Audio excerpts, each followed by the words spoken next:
Muy bien.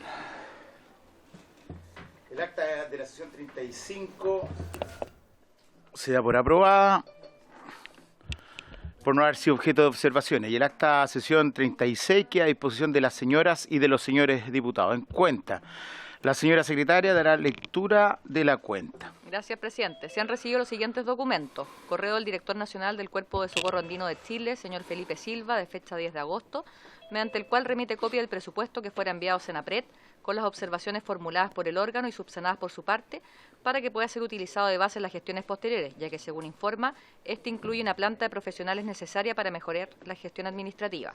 Segundo lugar, solicitud de audiencia del relacionador público integrante del directorio de la ONG Rescate Atacama Chile, señor Mauricio Morales, de fecha 18 de agosto, para dar a conocer su organización, alcances y necesidades, además de buscar ser considerados en la Ley de Presupuestos del Sector Público para el año 2024. Carta de la Junta Nacional de Cuerpos Bomberos de Chile, de fecha 21 de agosto, en respuesta al oficio 64 de esta comisión, respecto a la solicitud de información sobre las licitaciones públicas número 05 y 06 de 2023 para contrato marco de carros multipropósito, normas EN y NFPA. Y finalmente, copia de la Carta de la Junta Nacional de Cuerpos de Bomberos de Chile enviada al Ministerio de Hacienda, de fecha 21 de agosto, mediante la cual solicitan al señor ministro reconsiderar el oficio circular número 20, excluyendo de manera excepcional de la aplicación de las exigencias contenidas en los numerales 4, 9, 13 y 14 a los convenios de transferencia que suscriban los gobiernos regionales con la Junta Nacional para la adquisición de equipos y materiales para destinarlos a los cuerpos de bomberos de las diferentes regiones del país.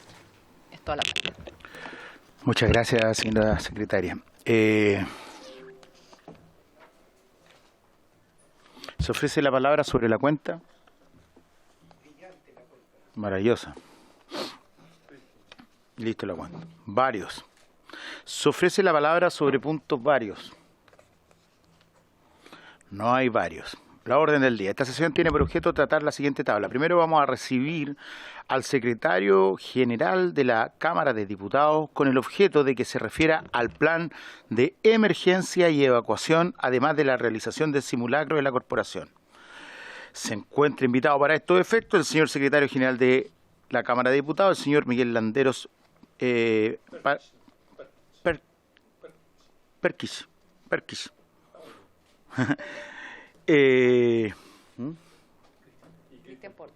Y Cristian Porto. Le damos la bienvenida a ambos. Eso, y lo dejo el todo punto. Después. Muchas gracias. Tiene la palabra, señor secretario, y le damos la bienvenida. Muchas gracias, presidente. Un honor tenerlo presente. No, un gusto venir a la comisión y poder compartir algunos comentarios, observaciones y, por supuesto, escuchar las inquietudes que los parlamentarios de esta comisión tienen respecto a algo tan importante como son los planes de emergencia institucionales. Un plan de emergencia que no solo dice en relación con la evacuación del edificio, sino que además con una serie de otras materias propias, ¿no es cierto?, del devenir de la actividad profesional que se desempeña en esta institución.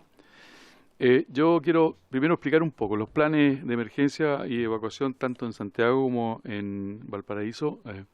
Los redacta nuestro Departamento de Prevención de Riesgos Profesionales. Me acompaña nuestro director de ese departamento, profesional de esa área, don Cristian Portus, quien ha hecho y quien debe velar por el cumplimiento de los planes y además de una serie de otras medidas. Él es nuestro prevencionista de riesgo, por así decirlo, quien tiene un departamento que trabaja con otro prevencionista y apoyado también por distintos profesionales de la Cámara. En virtud de la Ley 16.744 sobre accidentes del trabajo y enfermedades profesionales, ¿no es cierto?, se aprobó el reglamento de condiciones sanitarias, ambientales y seguridad del trabajo que debe cumplirse en esta institución y adicionalmente hay un plan de emergencia y evacuación que me corresponde como jefe superior del servicio, en virtud de la ley, dictar para el buen, yo diría el buen funcionamiento en caso de emergencia de a esta institución. Eso es una resolución de la Secretaría General, la 1798, de diciembre del año 2017, y que además fue sancionada en su oportunidad por la Comisión de Régimen Interno, que es la comisión que internamente determina las normas reglamentarias que aplican a esta institución, particularmente a los parlamentarios, porque yo tengo, tengo autoridad directa sobre el personal, sea parlamentario o funcionarios de la corporación, pero no respecto de los parlamentarios. Y por lo tanto, lo que hace la Comisión de Régimen hace suya la resolución de la Secretaría General. El objetivo general del plan es entregar directrices que nos permitan enfrentar una emergencia de manera controlada y mitigar, ¿no es cierto?, diversos efectos adversos que pueden ocurrir. Hay un grupo de trabajo interno que no es del departamento necesariamente de Cristian, pero Cristian lo tiene que coordinar y dirigir, que es como el grupo de emergencia. Es como un grupo, yo diría, como los bomberos internos nuestros, que tienen funciones, ¿no es cierto?, en caso de incendio, en caso de emergencia, que ellos permanentemente están preparándose para una eventualidad. Se les identifica porque cuando hacemos los simulacros ellos usan unos chalecos especiales que señala su condición de equipo de emergencia y están permanentemente preparados para uso de extintores y qué sé yo, y que conocen con bastante detenimiento el plan de evacuación. Durante los años 2018 y 2019 hacíamos un simulacro al año, solo interno, solo nuestro, con abandono del edificio a la zona que está contemplada como zona primaria de evacuación, que es el patio de la Avenida Argentina, y una vez al año hacíamos una evacuación conjunta con el Senado. Era muy fácil para nosotros antiguamente hacerlo en los días jueves, porque la Cámara solo sesionaba los jueves, digamos, no había Senado, y por lo tanto se moviliza a hartas personas. Estamos hablando de cerca de, en la Cámara, 800, 900 personas que se movilizan un día de sesión, y por lo tanto los equipos estaban entrenados para eso. Pero el 2019, por las razones que todos ustedes conocen, y después por la pandemia, dejamos de hacer los planes de evacuación. Teníamos programado uno para mayo de este año, pero por distintas razones ajenas a nuestra voluntad no la pudimos hacer. Y yo quiero ser bien directo en esto.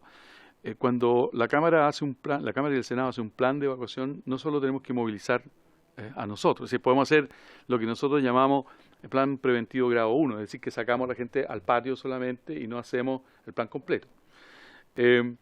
Nosotros tenemos pensado en el mes de octubre hacer ese plan solo nosotros y hacer otro con el Senado a finales del mes de octubre.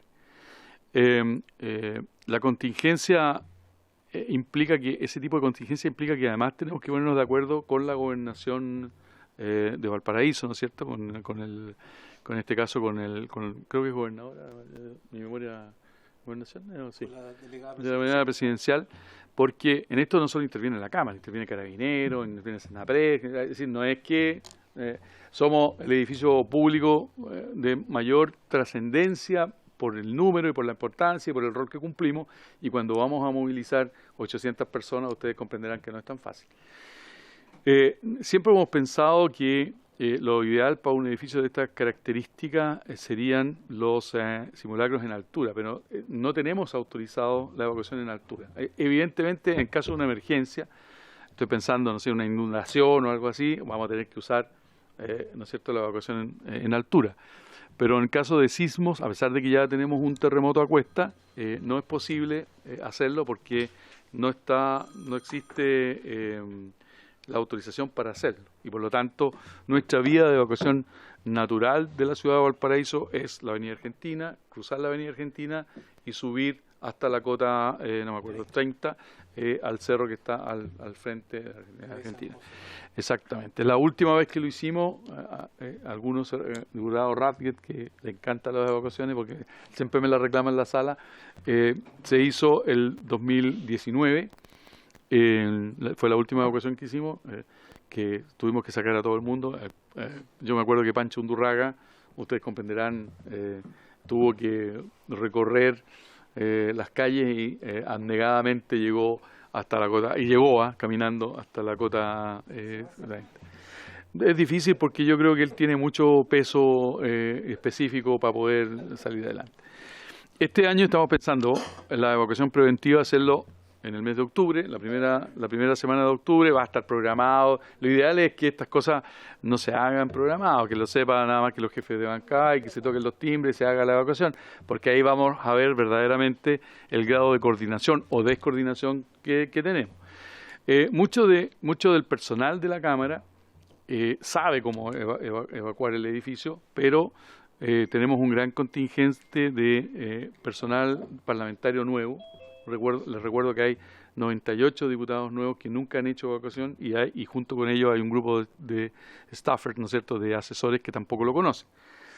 Si bien es cierto, nosotros en nuestra página web tenemos los videos, está el reglamento, está todo, pero ustedes saben que este tipo de elementos no se visualiza hasta que no existe la necesidad.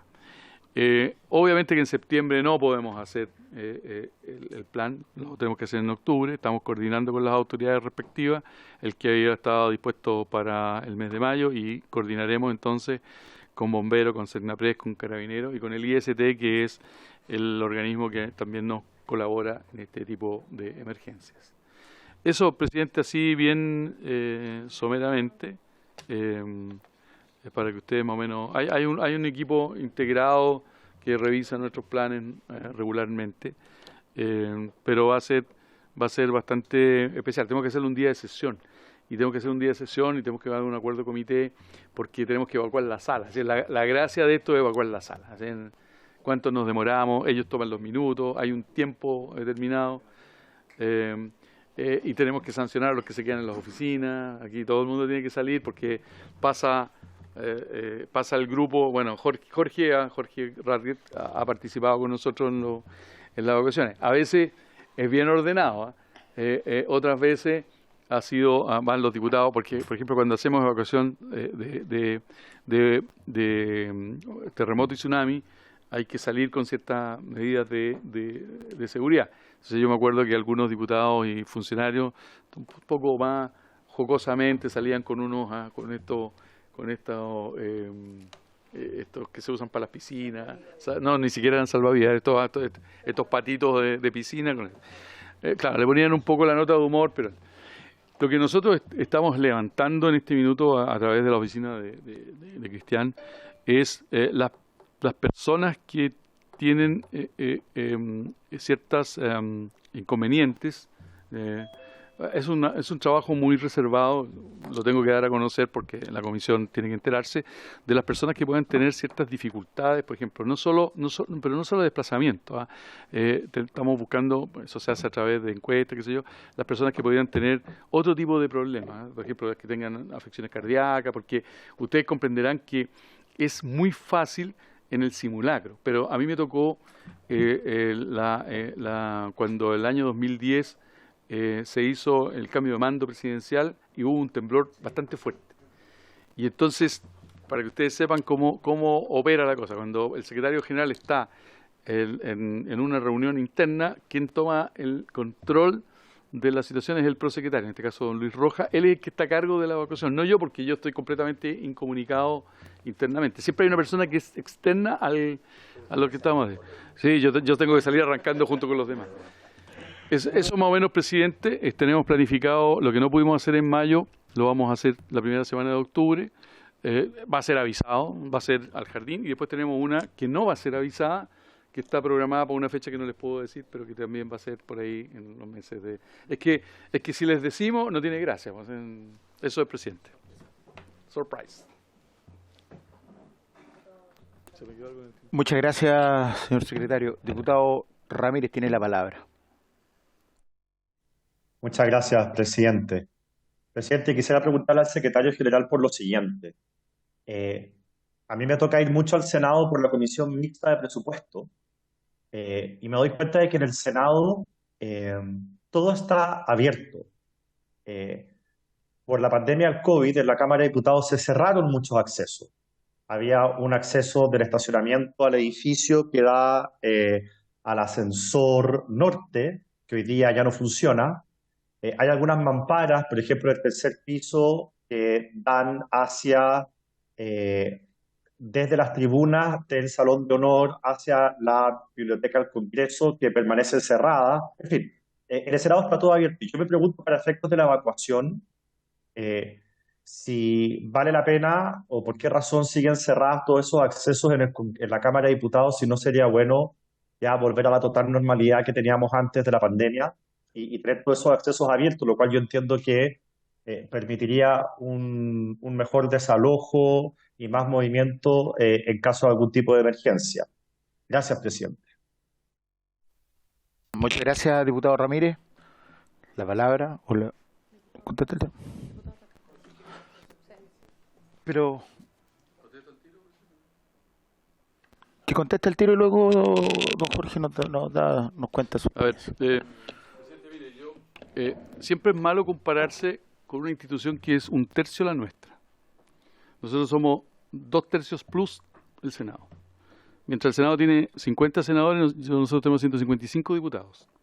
El número de trabajadores es mayor. Y el gran problema que tenemos nosotros de los accesos es que, a diferencia del Senado, acá existe demasiado relajo en quién ingresa y quién no ingresa. Entonces yo tengo una dualidad de lo que tenemos que hacer. Porque por un lado, los comités parlamentarios y la Comisión de Régimen Interno me dicen que hay que controlar los accesos, y por el otro lado, los propios parlamentarios piden que haya mayor libertad de circulación. Yo creo que lo que nosotros estamos pensando en este minuto es que hay puertas que vamos a tener que abrir necesariamente en casos de emergencia, porque existe un sistema que cuando hay una emergencia hay botones rojos que uno puede oprimir y la puerta se abre. Lo que sucede es que el mal uso de eso está penalizado. ¿Por qué? Porque lo que tiene la idea es evitar que accedan personas que no tienen el control. Y hay muchas razones, no es este el minuto para poder decirlo. Pero si se hace inversiones, por ejemplo, de control de acceso para ver que personas no ingresen portando todo tipo de metal, que podría ser un arma, entonces cuando yo abro una nueva vía de ingreso en el estacionamiento tengo que volver a poner un nuevo portal. Y tengo que poner funcionarios a controlar ese portal. Entonces, en el caso de emergencia, salvo una puerta que sí efectivamente está cerrado hoy día, pero después del 31 de agosto la vamos a reinaugurar, claro.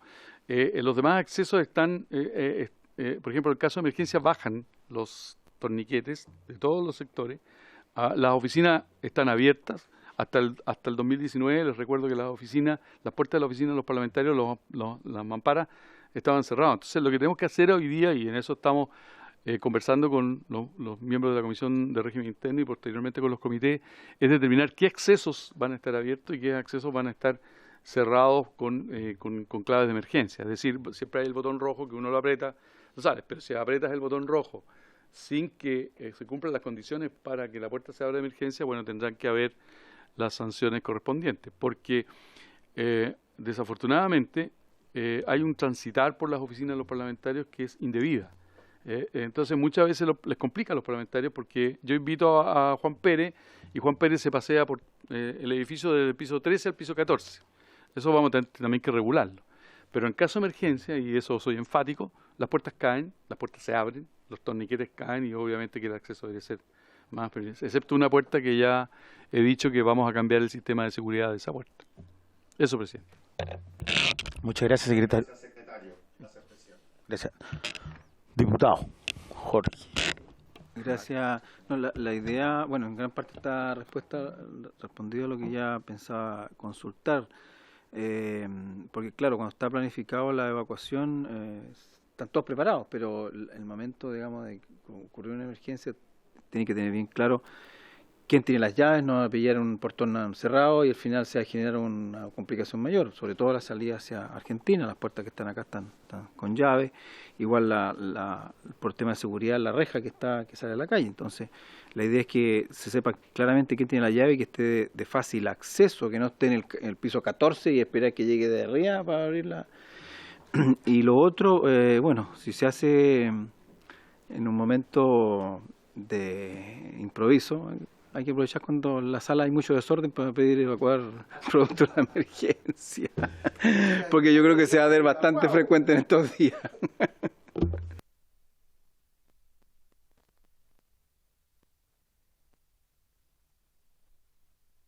Presidente, una última cosa. Yo, no hay nada más. yo me voy a tener que excusar porque tengo una reunión con el presidente con la mesa por la tabla de mañana, pero decirle lo siguiente, es decir, ojalá la comisión nos patrocine cuando sea el próximo simulacro, y cuando digo patrocinar es que promuevan entre sus colegas el participar con seriedad y con entusiasmo en esta actividad, que va a ser preventiva y va a ser acotada solo al jardín. Ustedes comprenderán que, por ejemplo, un día miércoles, que es cuando deberíamos hacer el simulacro de salida, genera muchas dificultades en la ciudad de Valparaíso, porque la ciudad de Valparaíso tiene feria en el bandejón central de la Avenida Argentina. Y hay que parar el tránsito para pasar 500 personas. Entonces, no digo que no se pueda hacer, digo que hay que avisar a carabineros y a bomberos y a Senapred con bastante anticipación. Ellos tienen que saber cuándo vamos a hacer el simulacro. Lo que no tienen que saber son ustedes, pero nos gustaría que cuando saquemos los afiches respectivos, la comisión acuerde patrocinar la actividad que vamos a hacer, es decir, que sea parte de un compromiso de esta comisión. Solo por curiosidad, secretario, ¿cuántos funcionarios, incluidos los secretarios, las secretarias, en forma permanente existen? Porque a eso le tenemos que agregar las visitas y todo, pero ¿cuántos son los permanentes? Miren, en el edificio? Sí, normalmente y yo lo digo por una cosa muy fácil, que autoservicio más comedores adicionales, estamos hablando de unas 900 personas, días martes y miércoles. Ese día, y nos ha tocado, en que hemos hecho simulacros, si ustedes se acordarán, hasta las visitas tienen que evacuar, todo el mundo. Yo quiero contar una última anécdota, presidente. Mire, el 2005 me tocó estar en el Congreso de los Estados Unidos cuando entró la avioneta a la zona de exclusión del Capitolio. El Capitolio, lo vi, así que no me cuentan cuentos. El servicio secreto nos sacó de la Cámara de Representantes en menos de 5 minutos. Sacó primero al speaker, después sacó a los parlamentarios y después sacó a los que estábamos en las tribunas y nos demoramos 5 minutos. Claro que nosotros no tenemos servicio secreto acá, ni tampoco tenemos los túneles que ellos tienen debajo. Es decir, caminé 2 kilómetros por un túnel y fui a salir a otro lado. Pero si nosotros lográramos evacuar el edificio en 5 minutos sería un éxito más que rotundo. La última vez nos demoramos bastante más que eso, no lo voy a decir cuánto fue, y hubo algunos remolones que no quisieron salir de sus oficinas y también eso vamos a tener que ver cómo lo hacemos, porque me refiero a todos, aquí no solo parlamentarios. Siempre hay alguien que tiene algo más importante que hacer. Si llega el terremoto, yo seguro que van a salir todos arrancándose. Muchas gracias, secretario. Yo quiero hacerle una consulta antes. Mire, primero me pongo totalmente a disposición, al igual que creo que no me gusta hablar en nombre de otro, pero evidentemente esta comisión se llama de desastre y luego viene la palabra bombero, etcétera. Entonces, si hay una comisión que tiene que precaver, que tiene que estar comprometida con esto, es precisamente nuestra comisión. Así que nos ponemos a total disposición de eso. Lo segundo también, ver cómo vamos a coordinarlo con la propia delegación. Efectivamente, la delegación, aquí producto de todos estos cambios institucionales que existen, uno no sabe si es la gobernación o si es la delegación, pero aquí en este caso y a partir de los COVID que ellos realizan, debería ser la delegación. Y lo tercero, evidentemente, yo que vengo llegando recién, que bueno, ya llevo un tiempo, más de un año por lo menos, este edificio es un edificio que estratégicamente está en un lugar complicado. Entonces, ¿hay algunos planes específicos respecto de accidentes de esa naturaleza? Porque aquí, evidentemente, si hay un maremoto, este edificio está en un lugar estratégico y geográficamente muy malo. ¿Hay algo especial respecto a eso? Bueno, el plan considera varios tipos de evacuación, en caso de incendio, en caso de terremoto, en caso de terremoto con alerta de tsunami, están todas las variantes.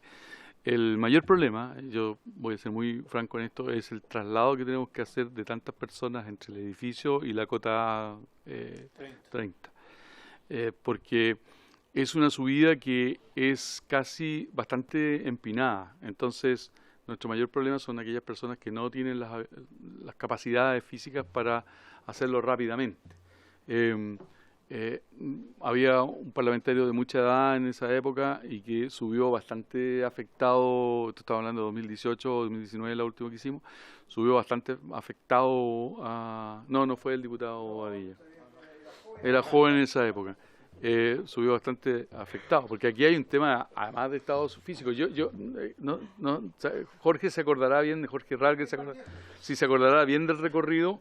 Hubo mucho entusiasmo de los parlamentarios, exacto, pero la subida afortunadamente es como serpenteante, pero igual son 30 metros, subir 30 metros es complicado. Entonces, tenemos 2 ejercicios programados para lo que va del año. La idea nuestra con Cristian es que vamos a lanzar la campaña, por eso le pedía en septiembre vamos a lanzar la campaña, después de las fiestas patrias, la campaña de prevención, de conocimiento de los planes y todo lo demás, y la idea es las primeras semanas de octubre hacer el simulacro menor, y después tenemos que hacer uno con el Senado en conjunto, que estamos fijando la fecha con eso, y en ambos casos vamos a tener la colaboración, por supuesto, de las autoridades regionales de todos los servicios, es decir, tanto de la delegación presidencial como de los servicios de SECNAPRED, bomberos y los demás. Hasta alguna ambulancia por si necesitamos. Ahora,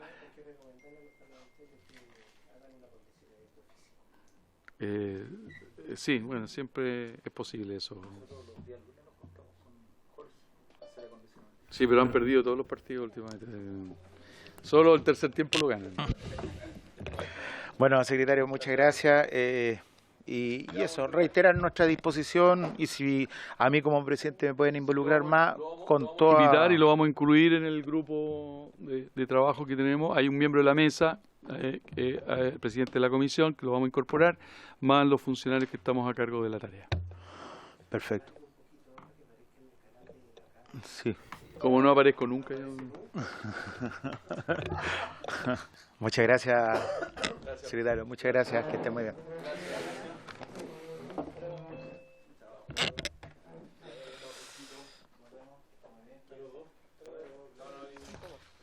Ya, nos toca ahora ver el segundo punto de la tabla, que es recibir a la organización Red de la Superación de Modelo Forestal para que ponga acerca del trabajo que realizan junto a las comunidades que conviven con las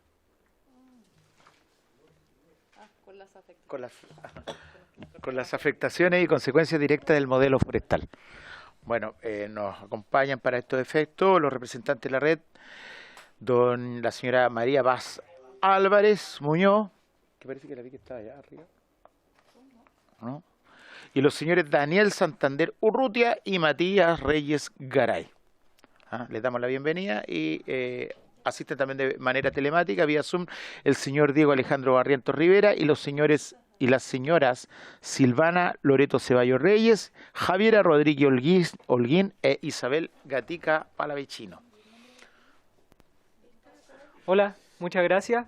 Bueno, honorables diputadas, diputados, presidente señor Nelson Venegas Salazar, hoy en vuestra Comisión de Emergencia, Desastre y Bombero, y por vuestro intermedio, yo, Daniel Santander Urrutia, parralino y geofísico de la Universidad de Chile, dedicado a materias de cambio climático e impacto en suelos, junto a Matías Reyes Garay, miembro de la red y el Consejo de Reserva de la Biosfera y director de la Comisión de Derechos Humanos del Limache, tengo el honor de en esta sesión exponer en representación de la Red por la Superación del Modelo Forestal.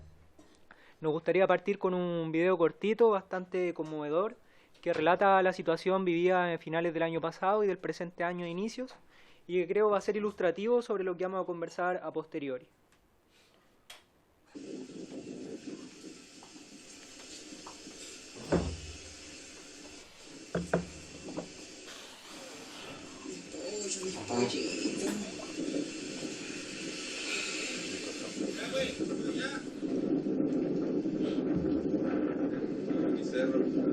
Mi casa allá arriba se está quemando. Toda la weá. Mira esa vecina, weón, recién paró su casita, loco, puta la weá.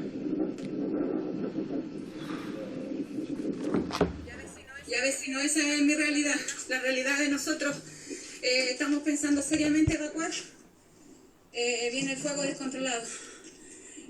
Si ustedes quieren, pueden hacerlo. Que cuando el fuego está grande, ¿cierto? Avanzando, lanza como bolas de fuego. Esas son conocidas como pavesas.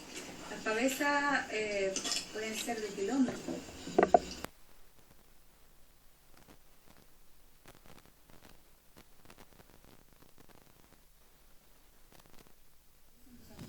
Por lo tanto, las pavesas fácilmente un kilómetro pueden llegar. Y a veces son tan grandes que generan otro incendio inmediatamente. Aquí hay otro ejemplo de pavesa. Esto es como decirlo de forma más simple, es la corteza, la cáscara de un eucalipto. Entonces, está aquí, la encontramos aquí en este bosque donde no hay eucalipto, entonces esta corteza voló por varios metros, kilómetros tal vez, y cae aquí en este sector, genera un foco, porque está la pavesa de eucaliptus corteza, la pavesa de eucaliptus hoja. Y es probable que la pavesa de pino sean solo las cabezas del pino que vuelan, no así las acículas, que son más finas y que tal vez no logran hacer volar por tanto. Bien, efectivamente el video es bastante conmovedor, como podrán haber visto. Probablemente los términos ocupados reflejan también el drama, la situación, ¿cierto?, que se vivía en esos momentos en el sur de Chile, y que de todas maneras no es una cuestión que no esperamos ver, sino que al contrario, la situación es bastante preocupante, y ahora las inundaciones de alguna manera agravan la condición de riesgo sobre territorios ya afectados por incendios. Ahora las inundaciones son un factor más. Entonces, mediante esta presentación también le enviamos un saludo a las personas que están sobreviviendo, ¿por qué no?, evacuando, y esperamos entregar una solución en algún momento definitiva a las condiciones de vida que ellos tienen en estos momentos. Somos efectivamente la Red por la Superación del Modelo Forestal. Nos proponemos la mejora de la calidad de vida de las personas y las comunidades, al mismo tiempo que la protección del medio ambiente, de las aguas, y las respuestas al modelo de monocultivo forestal y sus consecuencias. Como pueden ver, nuestra red se compone por distintas organizaciones adherentes, ahí están nombradas algunas de ellas, y que nos dan representación en distintos sectores de Chile. Como principios, abogamos por la participación ciudadana vinculante, ¿cierto?, respaldado en el Acuerdo de Escazú, la facilitación del acceso a la justicia ambiental, al mismo tiempo que la protección del patrimonio cultural, de los saberes campesinos, de todo lo que se vive en los territorios, que se agrupa en lo que nosotros denominamos el buen vivir. Y optamos también por que el modelo forestal sea impulsado, se impulse una perspectiva ecológica y permita superar este modelo de monocultivo, que finalmente para nosotros es riesgoso en múltiples sentidos. Bueno, primero decir que Chile ha cambiado mucho, que cada vez cambia más rápido y que no siempre ha sido lo que conocemos, ¿no? Me acompaña en la presentación un poco tarde, perdón por eso, pero en el fondo en el 1550 las 11.3 millones de hectáreas que habían en el territorio empezaron a degradarse, ¿cierto?, cada vez más rápido, acentuado por distintas industrias, y llegamos al punto de la derecha en el cual el 2007, antes de las grandes temporadas de incendio de años 2011, 2013, 2017, 2022 y 2023, ya en el 2007 había más de un 50% de la biodiversidad perdida, con ello las especies. Llegamos entonces al incendio ocurrido entre el 2 de febrero y el 1 de marzo de este año, con estos distintos cuerpos de fuego que podemos ver que se extienden por el territorio y que de alguna manera reflejan el porcentaje afectado por la llama y el nivel de desastre. Frente a eso, la comunidad lo que ha dicho es que no hay sistema de control posible que permita abordar este tipo de situaciones, porque hay un cóctel molotov de alguna manera, una mezcla explosiva, porque se combinan elementos de olas de calor, fuertes vientos, poca humedad en el ambiente y la sequedad del suelo con un combustible, un material que es como una caja de fósforos, ¿no?, que son plantaciones de rápido crecimiento que tienen alto consumo de agua para poder crecer rápido, estructura homogénea uniforme de mucho combustible, ¿cierto? Vemos nosotros arbolitos parados uno al lado del otro. Entonces, eso al mismo tiempo con las características físico-químicas de resina e hidrocarburos le dan un carácter altamente inflamable. Entonces, adicional a este problema de las personas que evidentemente han dado inicio a los incendios, existe un problema de fondo que no se corrige solo con perseguir a quien se inicia el fuego. Y un poco de esto nos muestra este gráfico, en que nos muestra que el porcentaje de los incendios, si bien hay algunos de carácter intencional, de acuerdo a la misma CONAF, en el año 2023, presente año, señala que el mayor porcentaje de los incendios son de causa accidental. Entonces, esto nos alerta de que hay una cuestión de fondo que debe resolverse. Un relato ahí que nosotros complementamos habla de las historias de las personas que durante la noche tienen que salir de sus casas, que lamentablemente mientras se están dando cuenta que se está quemando todo a su alrededor, deben abandonar todos sus bienes y la construcción de toda su vida, sus sueños, digamos. Entonces, cuando vuelven al día siguiente después de la evacuación, ya no queda nada, es decir, solo quedan los zinc. Entonces, el nivel de afectación psicológica y la capacidad de recuperarse de eso, evidentemente, es muy difícil. Nosotros nos planteamos una pregunta, si es que cada 5 años estamos teniendo incendios de esta magnitud, así como Chile tiene terremotos cada 25 años, ¿cada cuánto tiempo más va a demorar en que todo Chile se queme bajo esa progresión, ¿no?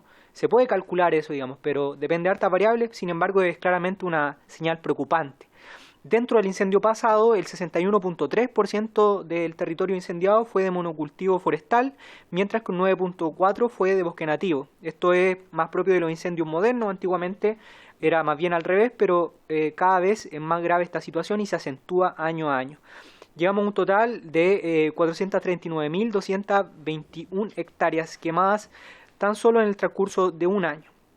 Algunas cifras importantes: 8.000 familias afectadas por la pérdida total o parcial de sus viviendas, 33.000 animales muertos, pensemos en las repercusiones que tiene eso sobre la industria, productores agrícolas afectados, 11.656, 26 muertos, personas de distintas edades, distintas características, la mayoría de ambientes rurales, que murieron ahí en el incendio, y hectáreas de cultivo agrícola, cierto, vivienda, etcétera, distintos potencias, pero en el fondo hay un problema que se acentúa también en las comunas que tienen características de monocultivo forestal más alto. En esos casos tenemos nosotros la comuna de Santa Juana y Nacimiento, en el cual del porcentaje de territorio total de la comuna, más del 60% fue quemado durante el último incendio en el sector de Santa Juana y más del 40% en el sector de Nacimiento. Pensemos nosotros en Santiago, por ejemplo, la comuna de Santiago quizás sea más conocido para todos, cuánto equivale un 60% de la comuna quemada, para que más o menos evaluemos qué tanto esto es así. Eso da origen a movilizaciones, a manifestaciones y a un reclamo de la justicia por parte de las comunidades que exigen soluciones, no solo a las empresas, sino también al Estado, por el Estado ser garante de la protección de sus derechos fundamentales. Entonces, una pregunta muy válida, ¿cierto?, es, bueno, ¿qué tiene que ver el monocultivo con los incendios?, ¿no? Bueno, aquí nosotros tenemos en esta figura algo que creemos lo prueba. En la figura al medio nosotros podemos ver en el color rosado cuál es el porcentaje de monocultivo forestal. Eso representa el color rosado, mientras el color verde es el bosque nativo. El amarillo, que es el tercer sector predominante, son agrícolas. Si nosotros eso lo comparamos con la figura de la izquierda, que nos muestra los porcentajes de la comuna afectada por los incendios, vemos que efectivamente hay una cierta correlación entre los territorios que hay monocultivo con los cuales hay incendio y al mismo tiempo con aquellos predios. Entonces, bueno, el Estado efectivamente ha planteado distintos tipos de respuestas, pero evidentemente no están realizándose. Anillos de contención, cortafuego, tienen distinto nombre en la legislación y también en propuestas de ley que se encuentran en trámite. Sin embargo, los anillos de contención no terminan realizándose debido al mal diseño, a la mala planificación territorial y finalmente a un cuerpo legal que resulta ser muy ambiguo porque también es muy amplio. Tenemos los ejemplos de Los Álamos, Curanilahue, Menque, Contulmo, hay muchos más, pero como vemos en la figura no existe separación o interfaz urbano-rural. Tenemos monocultivo en el patio de las casas de las personas. Entonces, cuando eso se incendia, no hay quien lo pare. Hay una gran diferencia entre nativo y monocultivo. Podemos ver aquí en las imágenes que los territorios donde hay parches de nativo efectivamente presentan mejores condiciones para apaciguar los incendios, debido a que la red hídrica y la humedad particularmente se oponen a la propagación del fuego. Entonces, de alguna manera, este riesgo de incendio, que está íntimamente asociado con el monocultivo, está bastante demostrado. Aquí tenemos dos citas de distintos papers de diferentes autores que demuestran que fundamentalmente cuando uno tiene una masa homogénea y vegetación pirófila, es decir, que produce una resina que es altamente combustible, esto es material de fácil consumo para las llamas y que al mismo tiempo se transforman en origen de estas llamaradas de fuego, de estas pitonizas, ¿cierto? De estos grandes bolas de fuego que se propagan rápidamente y que terminan destruyendo todo a su paso, como una cajita de fósforo, ¿cierto? Al mismo tiempo, las plantaciones, por su naturaleza productiva, consumen un alto porcentaje de agua, lo cual puede ser visto aquí en el trabajo de la radiografía del agua, el año 2017, y tenemos los datos de que el eucalipto llega a consumir alrededor, en su estado maduro, de unos 20 litros de agua al día.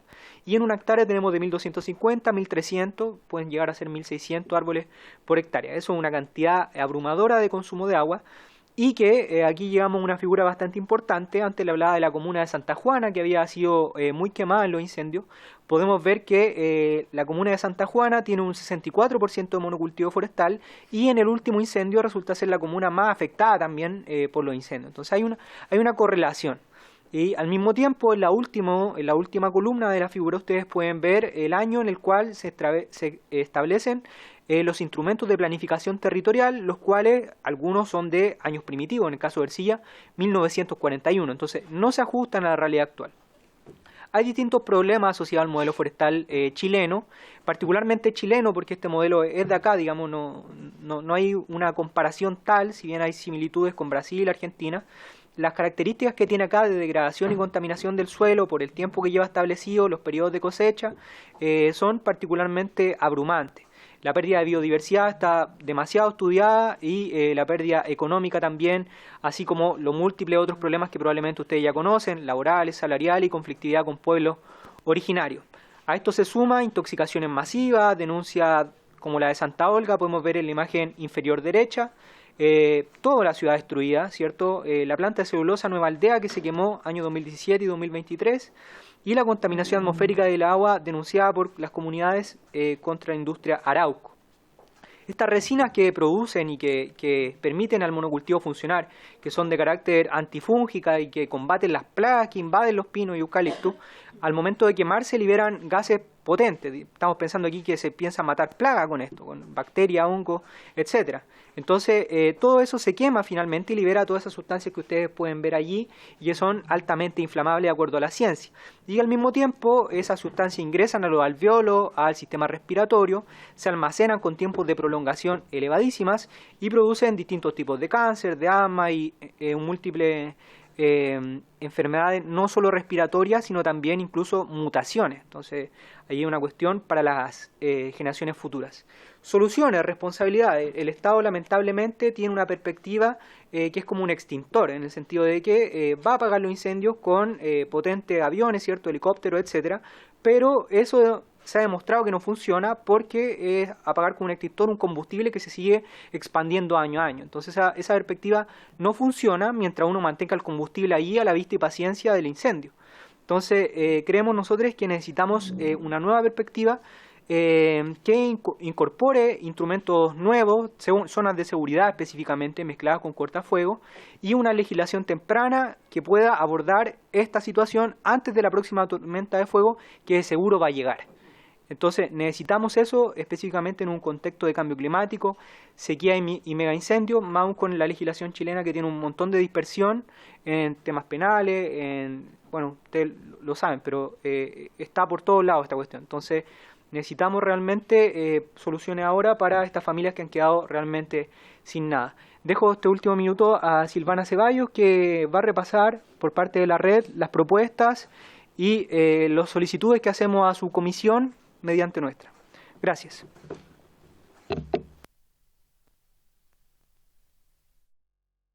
Nosotros a lo largo de todos los encuentros que hemos sostenido en Curanilahue, en Santa Juana, en Tomé, en Concepción, consideramos que es de suma urgencia la modificación de la Ley General de Urbanismo y Construcción, de manera tal que incluya a la interfaz urbano-rural y a las comunidades rurales cuya vulnerabilidad ha quedado demostrada por los pasados periodos de incendios.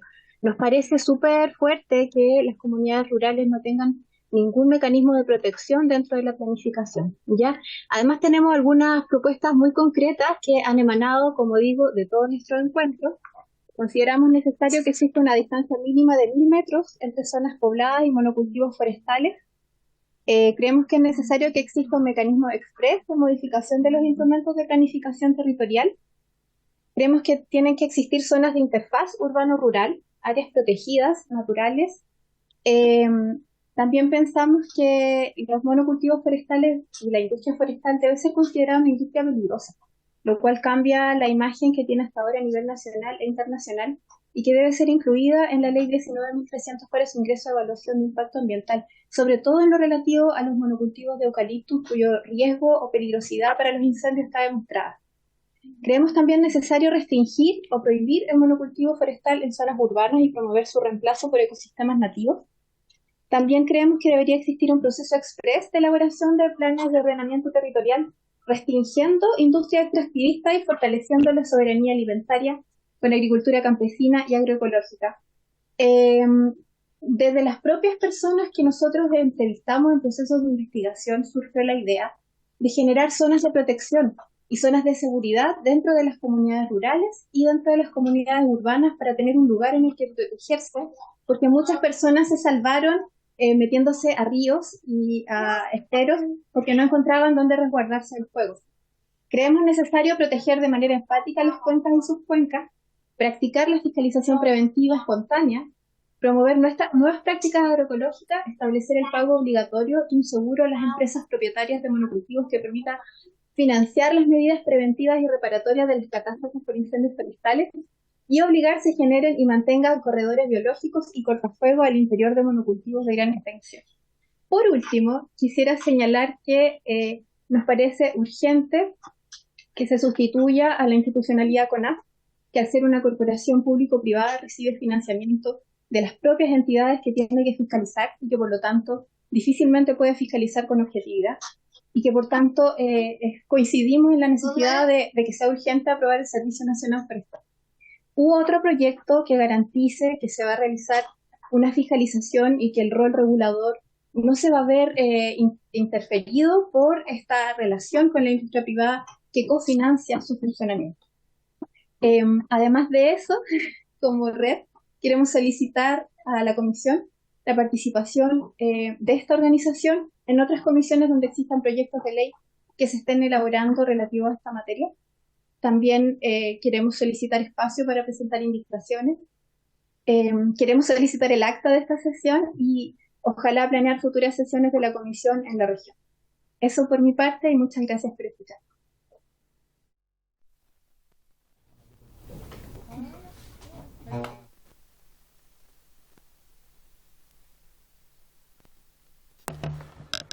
Diputadas, diputados, terminó la exposición. Muchas gracias. Muchas gracias, Silvana, también. Yo tengo algo que decir, pero prefiero diputados, diputadas. ¿Alguien quisiera hablar? Bueno, voy a hablar yo entonces. Presidente. Es que no, nuestro diputado Pulgar tiene la palabra. He levantado la mano, no me vio, presidente. Gracias. Presidente, agradecer la exposición. Saludar al coterráneo Daniel Santander, que de Parral. Me da gusto cuando la gente del Maule viene también a exponer y sobre todo temáticas que cuesta mucho incorporar y concientizar en un sistema que desafortunadamente es poco empático hasta que quedan las tragedias. Aquí la historia de Chile ha demostrado que el problema de los monocultivos han sido catastróficos y determinantes en los incendios forestales, más allá de que algunas autoridades no todas, algunas autoridades que son financiadas por las mismas forestales se resisten a hacer cambios significativos para poder, digamos, hacer una política clara, concreta y sobre todo de carácter preventiva. Me da un...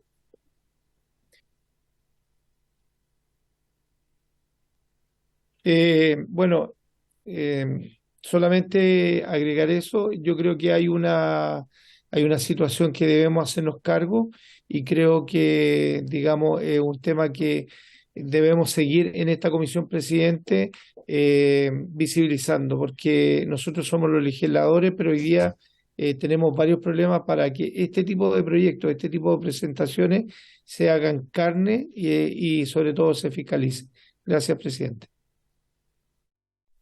Muchas gracias, estimado diputado. Me voy a dar la palabra aquí un poco. Muchas gracias, diputado. Miren, la verdad es que para mí yo quiero agradecer esta exposición. Quiero señalarles con mucha sinceridad y mucha honestidad que, bueno, yo voy a ser miembro de esta comisión durante todo el periodo legislativo, sin embargo yo solo voy a ser presidente en esta etapa. Y una de las cuestiones que más me motiva durante este año es precisamente lo que ustedes han venido a exponer. Aquí existe una certeza absoluta prácticamente que en este verano nuevamente vamos a tener incendios forestales.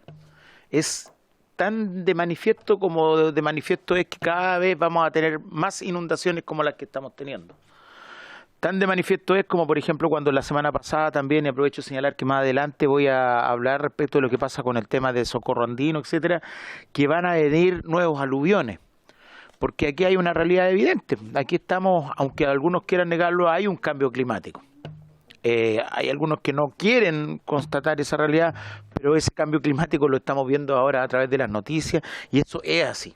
Yo soy de una zona cordillerana, donde, por ejemplo, yo soy de los Andes, en Río Blanco, nunca en esta época había existido un día que tuviera, por ejemplo, más de 7 grados.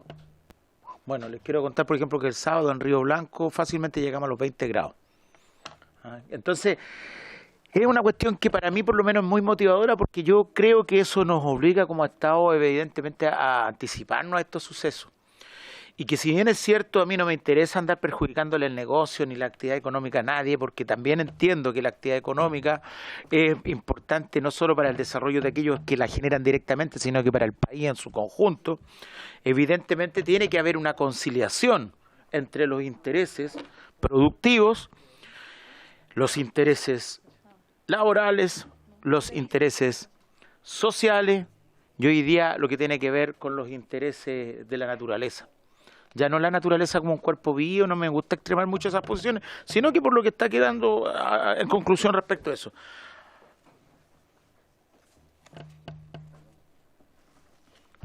Entonces, por eso para mí es un tema, disculpen, es muy apasionante porque creo que aquí estamos en una situación donde vamos a tener que tener definiciones que, siendo parte de una comisión que esencialmente tiene que ver con desastres, con bomberos, vamos a tener que involucrarnos en la relación que existe con la productividad y con ciertas áreas de la productividad.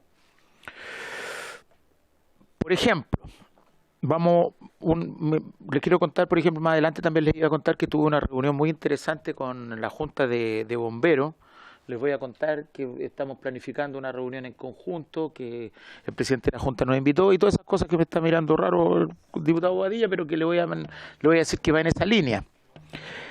Por eso, pero es que ahora les voy a contar. Pero es que es importante que escuchemos primero a nuestros invitados. Entonces, hablamos un poco respecto al tema de los incendios forestales. Insisto, porque hay una certeza. Yo hoy día, 22 de agosto, tengo la certeza que en febrero vamos a tener cientos de incendios forestales en el sur. Ya sea causado accidentalmente, intencionalmente, como cada cual lo quiera ver, pero vamos a tener incendios. Porque no hay humedad, porque el agua que se consumen efectivamente los eucaliptos es mucha, porque existe viento, porque existen todas las condiciones para que esto se profundice. Entonces, con bomberos, lo que yo le planteaba y le planificaba, ellos estaban hablando, por ejemplo, de la excelente relación que tienen con CONAF. Vamos a tener reuniones al respecto, incluso la idea es que más adelante pudiéramos conversar y convenir entre nosotros acá en la comisión el tema, por ejemplo, de que tengamos una reunión o una comisión en conjunto, por ejemplo, con Agricultura, para ver cómo vamos resolviendo los temas agrícolas y los temas también de la vinculación con CONAF. Pero incluso más, yo creo que aquí, en este caso, deberíamos también, por ejemplo, tener algunos tipos de reuniones con la Comisión de Gobierno Interior. ¿Por qué? Porque lamentablemente lo que son todas las políticas de planificación y ordenamiento territorial, lamentablemente también tienen que adecuarse a estas nuevas realidades. Hay lugares donde lisa y llanamente no se puede construir. Hay resguardos que aquellos que construyen o aquellos que plantan van a tener que también saber invertir, como lo que tiene que ser con los cortafuegos, con un montón de dinámicas que se tienen que incluir, creo yo, en lo que tiene que ver con una modificación, en lo que tiene que ver con nuestra Ley General de Urbanismo y Construcción o con su respectiva ordenanza.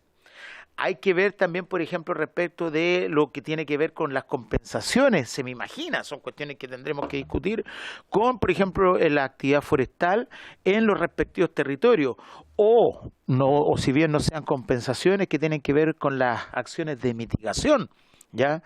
Adecuando las mitigaciones respecto de cuestiones ambientales para frenar este tipo de accidentes como los que veíamos en las imágenes. En definitiva, pudiera alargarme mucho al respecto, pero aquí estamos en un problema que, creo yo, sobrepasa la dinámica de lo que tiene que ver con esencialmente la actividad y los desastres propiamente tal, sino que también cómo prevenimos como Estado y cómo vamos realizando ciertas políticas públicas, ya sea a partir del derecho comparado, etcétera, que sean capaces de adecuarse a esta nueva realidad que tenemos. Insisto, sin tratar de afectar la actividad económica de nadie, no me interesa eso, a mí me interesa que a la gente le vaya bien, pero sabiendo compensarlo también con los intereses de la sociedad toda. Eso por lo menos, yo por eso que agradezco esta intervención, esta exposición, porque provoca un análisis, provoca un debate necesario y provoca el hecho de que tengamos que ir definiendo ciertas características en términos legislativos. Diputado Bobadillo, y luego tiene la palabra. Le concedo la palabra a usted.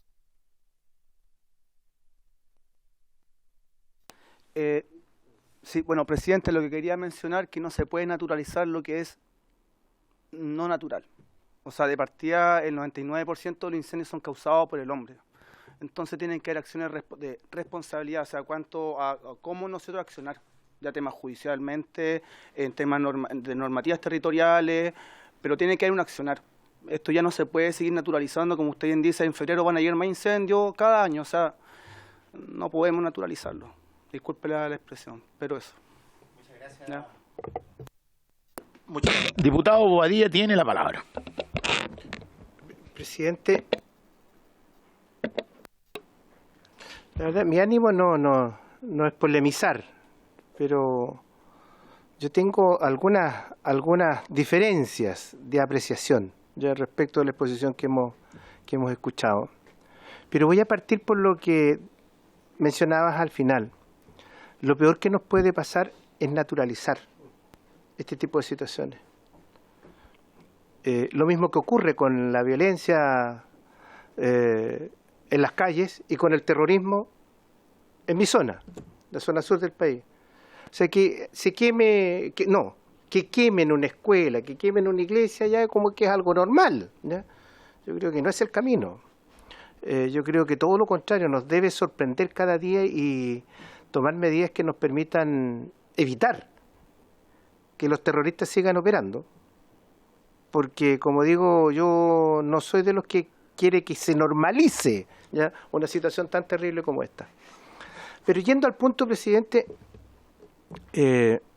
por cierto que no voy a anticipar las conclusiones. Yo presido la comisión de investigadora sobre incendios forestales de este año. Y ya estamos trabajando en las conclusiones que las vamos a sancionar el próximo lunes. Y hay cuestiones que a mí me llaman la atención de lo que ustedes han mencionado. Bajarle el perfil a la intencionalidad creo que no es el camino. Y quiero hacer solo el siguiente comentario. Las cifras que da CONAF y que consta en las actas en la comisión que yo presido, dan cuenta de algo distinto a lo que han planteado ustedes. El porcentaje de intencionalidad es altísimo, altísimo. Como también mencionar lo siguiente. Cuando se dicta estado de emergencia y salen los militares a la calle o al bosque, a los caminos, la cantidad de incendios cae bruscamente. Bruscamente. ¿Qué da cuenta de esto? Una cuestión muy sencilla. Que el que tenía intención de quemar no lo hace porque hay patrullaje, hay vigilancia. Pero hasta antes que se dictara el estado de emergencia, el porcentaje se dispara.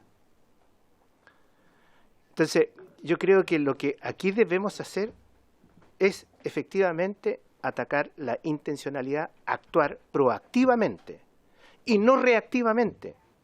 Porque si se hubiera dictado estado de emergencia mucho antes, tengan la certeza que la cantidad de fallecidos, de casas y de hectáreas quemadas habría sido lejos menor que la que tuvimos.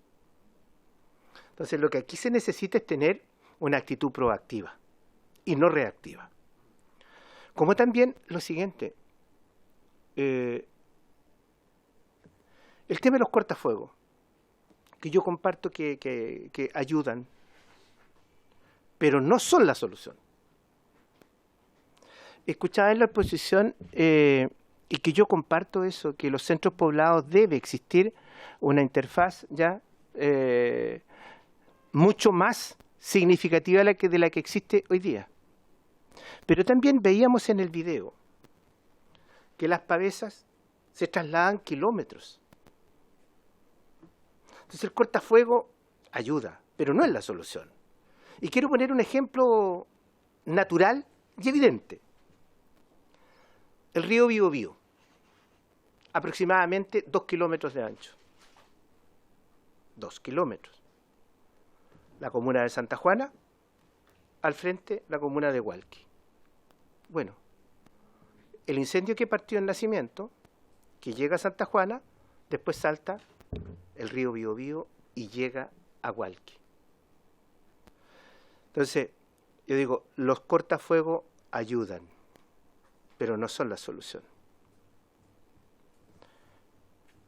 El tema, y a mí me preocupa mucho lo siguiente, que se dé, no lo escuché en ustedes, pero sí lo mencionaron, que el monocultivo sería el elemento detonante para que existan los incendios. Yo creo que no es el elemento detonante. Yo creo que el elemento detonante es la acción humana. Sea pino o sea bosque nativo, si hay intención de quemar como ha ocurrido, los van a quemar igual. Entonces, aquí yo creo que debemos tener una legislación, presidente, y con esto termino, mucho más rigurosa respecto de sancionar la intencionalidad. Y lo otro que debemos tener, por cierto, es una actitud proactiva de parte de este gobierno y de los que vengan a futuro, actuar preventivamente. La temporada de incendio se ha alargado. Vamos de noviembre a mayo, y antes estábamos acostumbrados que fueran, ¿ya? De enero, marzo. Y después las brigadas, por ejemplo, las brigadas forestales, chao. Exactamente. Y a propósito, disculpe que me alargue, presidente, pero en esto del combate de incendios, no sé si escuché mal, y me gustaría que me lo aclararan, que el tema del combate de los incendios a través de naves y todas estas cosas con los retardantes, no eran la solución. Me preocupa eso. Entonces, yo pregunto, ¿cuál es la solución? Y yo doy parte de la respuesta científica por su intermedio, presidente, a los expositores. La solución es que, insisto, tengamos una legislación mucho más sancionadora y rigurosa para castigar al que prende fuego. Entonces, me gustaría que... eso es lo que yo pienso, ¿ya? Y respecto de la utilización de aeronaves y todos los elementos que se utilizan, me gustaría que por favor lo aclarara, porque creo que entendí mal, que no era la solución, cuando el incendio ya está declarado. Eso, presidente.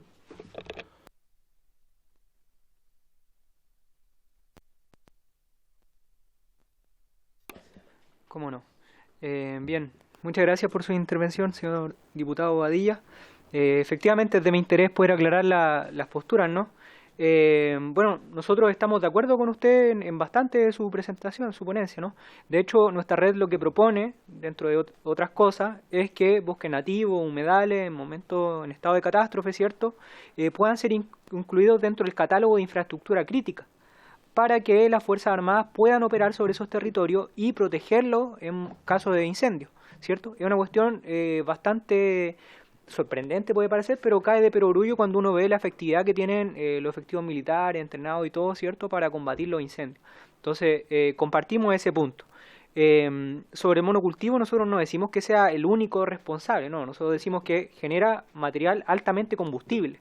Entonces, que la lógica de apagar un incendio mientras yo le entrego combustible no es tan adecuada. Para responder a su pregunta, yo diría que para construir una casa, claro, necesitamos un martillo, ¿no? Una herramienta fuerte que nos permite clavar. Pero también necesitamos un serrucho, ¿cierto? Es decir, aquí hay múltiples herramientas que tienen que combinarse porque es un problema multidimensional. Por cierto que el combate de los incendios, una vez el incendio ya ha ocurrido, mediante helicópteros, aviones, bomberos efectivos, es necesario y es vital, sin duda. Eso no hay ninguna otra forma de verlo. Pero adicionalmente requerimos otro sistema que permita que el incendio pueda ser mucho más controlable cuando éste ocurra y que el mismo sistema, ¿cierto?, de la naturaleza, el bosque, el monocultivo, todo ello sea mucho más encerrado, digamos, y que conviva en una mejor relación no solo con los seres vivos, sino fundamentalmente con las comunidades. Entonces, aclarando esa postura sobre la intencionalidad, por cierto que bueno, hay rasgos intencionales y que son preocupantes. Nosotros no queremos quitarle el piso a eso. Aclaro si es que se malentendió. Pero decimos que además de esos elementos, hay otros que son de fondo y que seguramente cuando las herramientas se combinen, vamos a poder abordar esta situación de mejor forma. Muchas gracias. Diputado Rubén Ollars, tiene la palabra. Muchas gracias, presidente. Primero agradecer la visita de los muchachos y la exposición que dieron. Yo concuerdo mucho con usted, o sea, yo creo que hay que revisar la industria y el monocultivo es un problema, o sea, aquí hay que decir las cosas como son, le gusta a quien le guste y a quien no le guste, bueno, no le gustará nomás. Pero el problema en los incendios que hemos tenido, por lo menos los últimos 7 años, son los monocultivos que están al lado de las poblaciones o villas o casas habitacionales. Y eso no puede ser, y eso tenemos que reglamentarlo. Porque ha muerto gente, hay plantaciones que han secado nuestros campos, nuestra tierra, y creo que es un problema y hay que hacernos cargo de eso. Yo creo que la industria tiene que también hacerse cargo de ese tema. Y de verdad, a mi parecer, siendo ignorante en el tema, no soy ingeniero forestal, yo soy un ciudadano hoy día diputado de la República, que cree que aquí todos tenemos que participar en evitar los incendios forestales, porque esta es una realidad. Tormenta a fuego, a ver, y efectivamente, como dice el diputado Bobadilla, desde octubre, noviembre hasta mayo tenemos olas de calor y lo más seguro es que tengamos mega incendios. Y eso ya lo sabemos y todos estamos claros. Hay estudios que dicen cuáles son las cosas que hay que prevenir y lamentablemente no nos hemos hecho cargo tampoco, como Estado, como ciudadanos, el tema de que no hemos educado a las poblaciones aledañas a los cultivos forestales, es un problema que tenemos que hacernos cargo como sociedad, porque es una realidad que vamos a vivir toda esta época, todos los años. Entonces aquí yo creo que de verdad tenemos que hacernos cargo como Estado. Las empresas forestales también tienen que hacerse cargo y también tienen que educar, tomar las medidas de prevención. Los cortafuegos, recordemos que, y usted diputado que está presidiendo la comisión de incendios, los cortafuegos no estaban hechos, ¿se acuerda? ¿Cuándo fue el mega incendio el último que tuvimos? Perdón, por su intermedio, presidente. Sí, por intermedio de usted, presidente, diputado Bobadilla, no estaban hechos y vino la Senapred, a mostrarnos que faltaban avances importantes y que en el 2017 ya existían los estudios de que había que hacer los cortafuegos y todo, y no tomamos las precauciones. Entonces, yo agradezco a los muchachos, de verdad, creo que es importante que la sociedad civil tome estos temas, nos hagamos cargo, pero no solamente la sociedad civil, el Estado también tiene que estar presente. Y no sé, presidente, por su intermedio, si podemos oficiar a la CENAPRED, si podemos oficiar al CENAPRED sería Ministerio del Interior, sería también que está a cargo de estos temas, podría ser, para ver cuáles son las medidas, porque hoy día estamos viendo cómo los aluviones están afectando la séptima región, el Maule, Curicó, está la Escoba, y de nuevo no tomamos las medidas, sabíamos que esto iba a venir, sabíamos que ya había pasado en junio, pero seguimos repitiendo la misma historia. Y con los incendios va a pasar lo mismo. Entonces, si podemos oficiar para que tomemos las medidas, yo creo que estamos a tiempo para los incendios. Falta un par de meses. No nos veamos siempre siendo reactivos, seamos de una vez por todas proactivos, y por eso me gustaría, si la comisión está de acuerdo, si podemos oficiar cuáles son las medidas preventivas. Y no sé si están trabajando con comunidades, con las redes como la de los muchachos que están aquí presentando, porque de verdad creo que este es un trabajo en conjunto. Eso, presidente, muchas gracias. Muchas gracias, diputado Ollanta. ¿La palabra? ¿Está prendido? Sí, está prendido. ¿Había pedido la palabra, diputado Boadilla? No. Miren, Javiera Silvana, Javiera Rodríguez primero, luego Silvana Ceballos y luego estaríamos cerrando el debate. ¿Les parece? Tiene la palabra. Hola, buenas tardes a todas y todos. ¿Se escucha bien? ¿Sí? ¿Aló? Sí, se escucha bien. Ya hay tormenta acá en el sur. Soy de Penco, me presento, soy socióloga de la Universidad de Conce, trabajo también en la red Superación a Modelo Forestal y en diversas investigaciones. Bueno, estoy aquí también acompañando a mi compañero Daniel, a Silvana y otras compañeras que están desde organizaciones de varios territorios que hemos tenido que sufrir los incendios del 2017, el 2023, con nuestras familias, con nuestras amistades que perdieron todo, con hogares que fueron totalmente destruidos.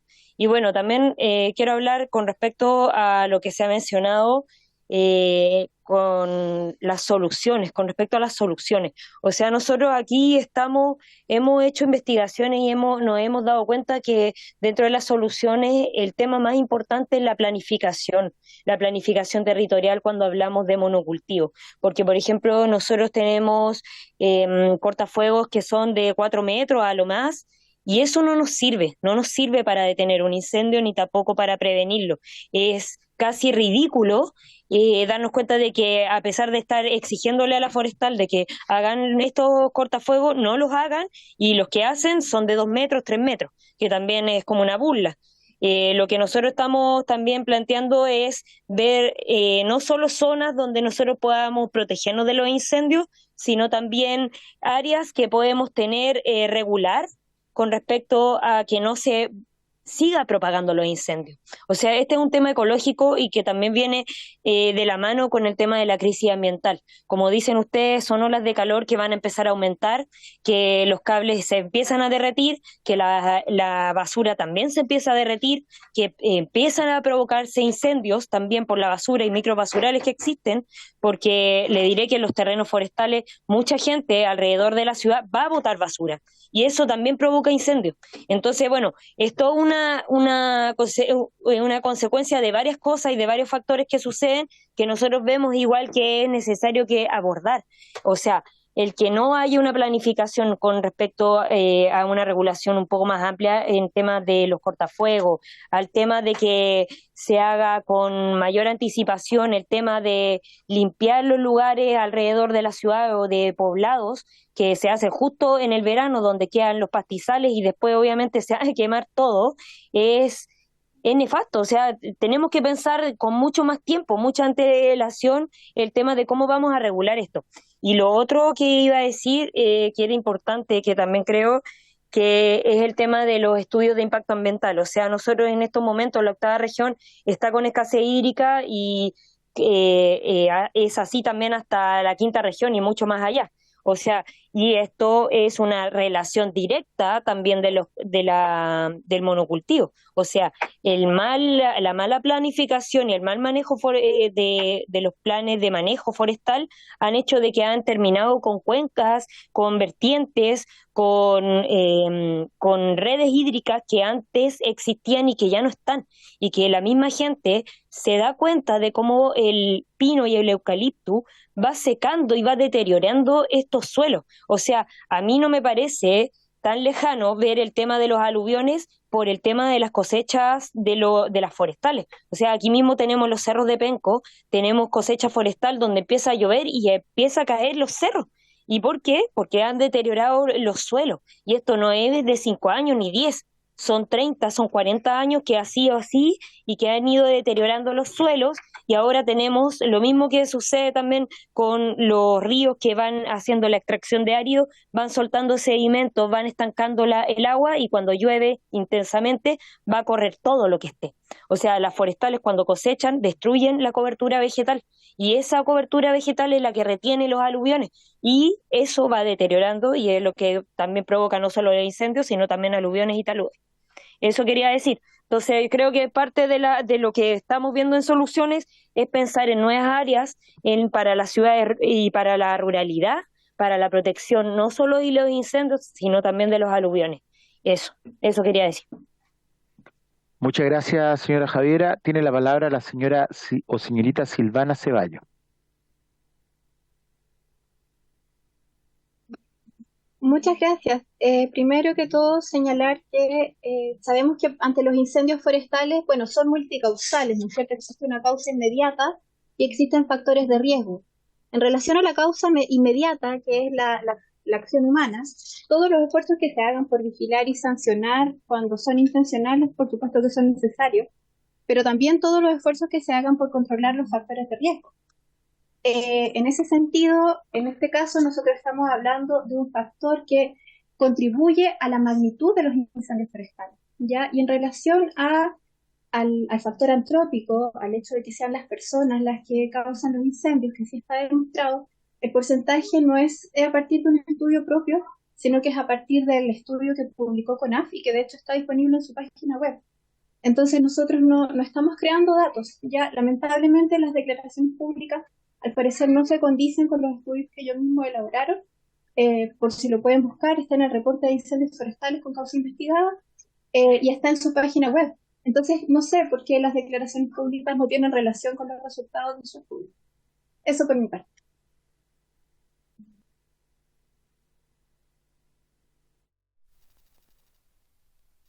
Muchas gracias, señora Silvana. Bueno, estamos dando término a esta...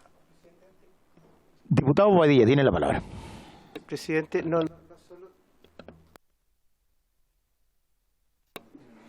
presidente, solo por su intermedio, por supuesto, saludar a don Fernando Recio, abogado de la Junta Nacional de Bomberos, que siempre está presente en esta comisión, y creo que siempre es importante destacar la presencia de bomberos a través de don Fernando en esta comisión. Nada más, presidente. En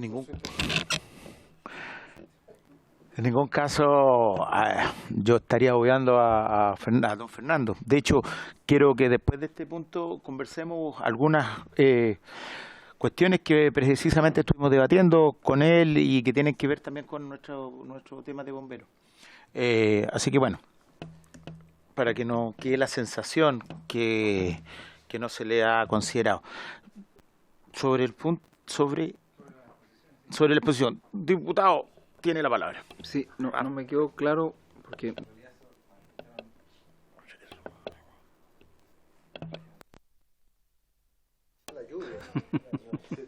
Algo pasa. Hubo distintas opiniones respecto de los cortafuegos. ¿cuál es la dimensión que cree más apropiada para establecer cortafuegos cada vez que hay alguna plantación o algún cultivo que eventualmente pudiese ser combustible fácil en la época estival, como para tener un control más efectivo? No sé si tienen alguna estimación respecto a ese tema. Sí, gracias por su pregunta. Efectivamente hay distintas estimaciones que dependen bastante del tipo de cobertura, de las características del suelo, ¿cierto? Pero sobre estas cuestiones hay que actuar de manera precautoria por el tipo de riesgo al que se somete, ¿no? Uno no puede equivocarse y tirar una cifra muy baja. Entonces, para nosotros la cantidad que es suficiente son 1000 metros. 1 kilómetro. ¿De cortafuego? Sí. De la interfaz urbano-rural. O sea, una persona, un pequeño agricultor que tiene 20 hectáreas no podría plantar nada. No. Sí. 20 hectáreas, dijo usted. Sí. Tendría, digamos que estamos hablando aquí de la interfaz urbano-rural, es decir, y de la grande plantación. Sí, por eso. De hecho, cuando hablamos y mostramos los gráficos, claro, están esos casos pequeñitos que probablemente pueden tener una legislación diferenciada, particular, se les puede mirar con más observación, pero el problema en general radica en plantaciones que son mayores a 50 o 500 hectáreas. Entonces ya es otra la magnitud del problema. Y ese es el problema particularmente, las grandes plantaciones forestales. Entonces, claro, entendemos que sobre el agricultor se necesita probablemente otro tipo de medidas, pero lo que estamos viendo en las imágenes en las ciudades son que la interfaz urbano-rural es ciudad versus gran plantación de monocultivo. Porque, por lo menos en mi zona, la mayoría de los agricultores no son más allá de 100 hectáreas, 50 hectáreas, y con 1000 metros le comen el terreno entero.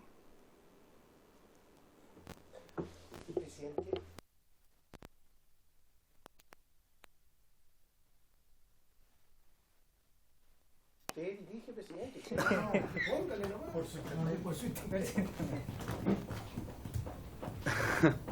Lo mencionó hace muy poquito Javiera Rodríguez, que es muy importante el estudio de impacto de suelo. Y eso obviamente también se podría considerar desde cómo la magnitud se podría ejecutar el cortafuego. Y hay distintas formas de cortafuego, no solamente el pelar. Porque uno dice, ya pelamos 1000 metros, no es solamente pelar, hay corredores secos, hay corredores biológicos, entonces hay otras formas de cortafuego, no solamente ese. Y eso va a depender también obviamente del estudio, y obviamente también de las normativas territoriales, y eso va también obviamente englobando del cómo podríamos más o menos mejorar también lo que usted bien dice, si es muy pequeño por ejemplo el radio, si es que solamente plantan por ejemplo eucalipto, o no sé, solamente 50 metros, eso también, claro, significa que hay que dar un buen estudio como para poder decir más o menos cuántos metros, si es que hay también una extensión urbana también cercana, si es que también hay una empresa, no sé, que tenga, que produzca plástico, también está dentro del estudio. Entonces, es una evaluación. Tiene la palabra el diputado Padilla. Ya, perdón. El diputado Padilla. No, cuando se habla de cobertura biológica, ¿a qué se refiere? Porque en realidad ese tema técnico no lo... ¿A qué se refiere eso como cortafuego? No sé. Porque... ¿Cobertura vegetal? O cobertura... ¿Pero qué tipo de cobertura vegetal? Bosque nativo, riberas... Pero es que eso no es cortafuego. Bosque nativo, ribera, humedales... Es que está demostrado que es altamente efectivo. Por ejemplo, Purén se quemó porque eran mieses, pastizales. Ese otro caso. No, hablamos aquí de... Perdón. Poco acostumbrado. Ese otro caso, ¿no? No son pastizales, no son matorrales, son bosque nativo, humedales, riberas de río. Es que no hay agua, tendrías que inventar un humedal y traer agua de... Se puede hacer. Se hace, de hecho. Sí. No, es que yo tengo... yo creo que es poco conocido. Si vamos, es que lo que pasa es que... Disculpe, diputado. Es que me interesa llegar a una conclusión, porque... Es que no creo que lleguemos a una conclusión a partir de hechos particulares. Las legislaciones son de carácter general. Correcto, pero es que allá todas las comunas son particulares, Allá tú tenés... Bueno, mira, diputado Bobadilla, y luego voy a intervenir yo porque el hecho de ser presidente también no me inhabilita para participar del debate. No son zonas de riego, entonces tampoco podría tener una cobertura verde en época de enero, por ejemplo. Diputado Bobadilla. ¿Sabe, presidente? Yo creo que La solución no la tienen ustedes, no la tengo yo, en fin. Pero yo quiero hacer lo siguiente, solo una reflexión, presidente. Entre más personas u organizaciones, aunque tengamos algunas diferencias de apreciación, ¿ya? Se involucren en este tema para generar conciencia, bienvenido. Yo valoro la exposición de ustedes y la organización que tienen, porque sin duda que están contribuyendo a que los efectos que han tenido estos incendios del pasado, ojalá no se vuelvan a repetir nunca más.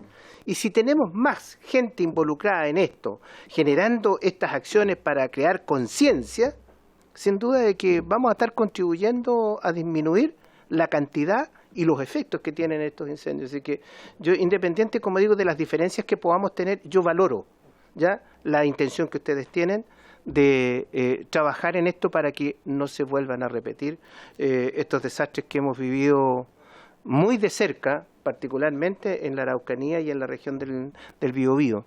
Así que yo valoro ya que ustedes estén en esto, aun cuando podremos tener diferencias que son legítimas. ¿Ya? Eso, presidente.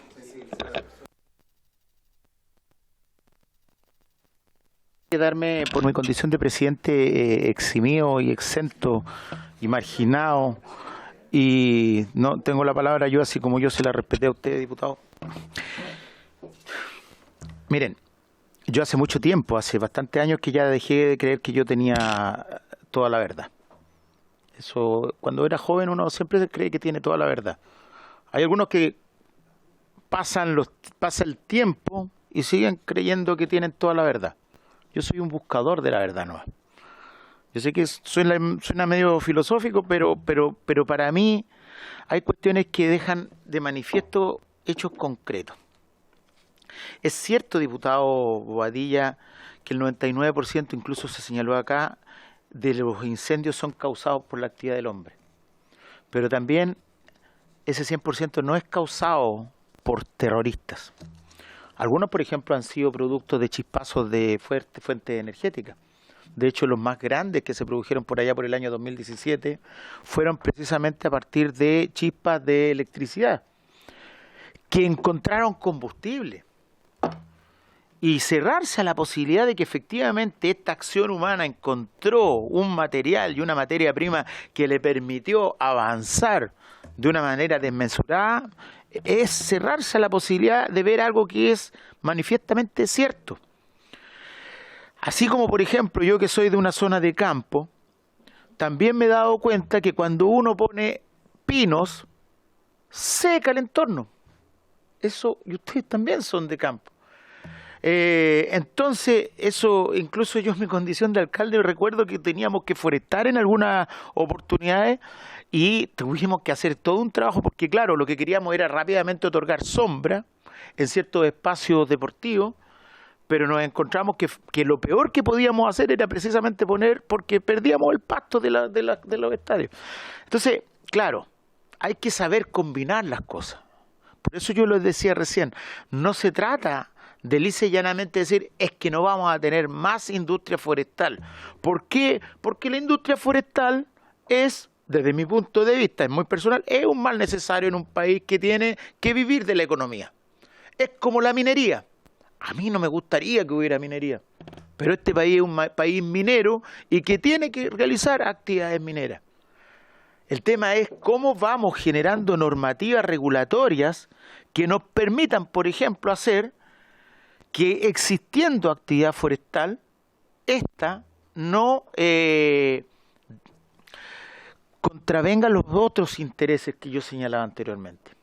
Entonces, claro, es cierto, por ejemplo, que hay pequeñas parcelas, pequeños terrenos de territorio donde hay personas que tienen pinos, pero si se trata de generar normativas, yo creo, obviamente que tenemos que generar normativas, porque tenemos un hecho concreto, diputadas y diputados.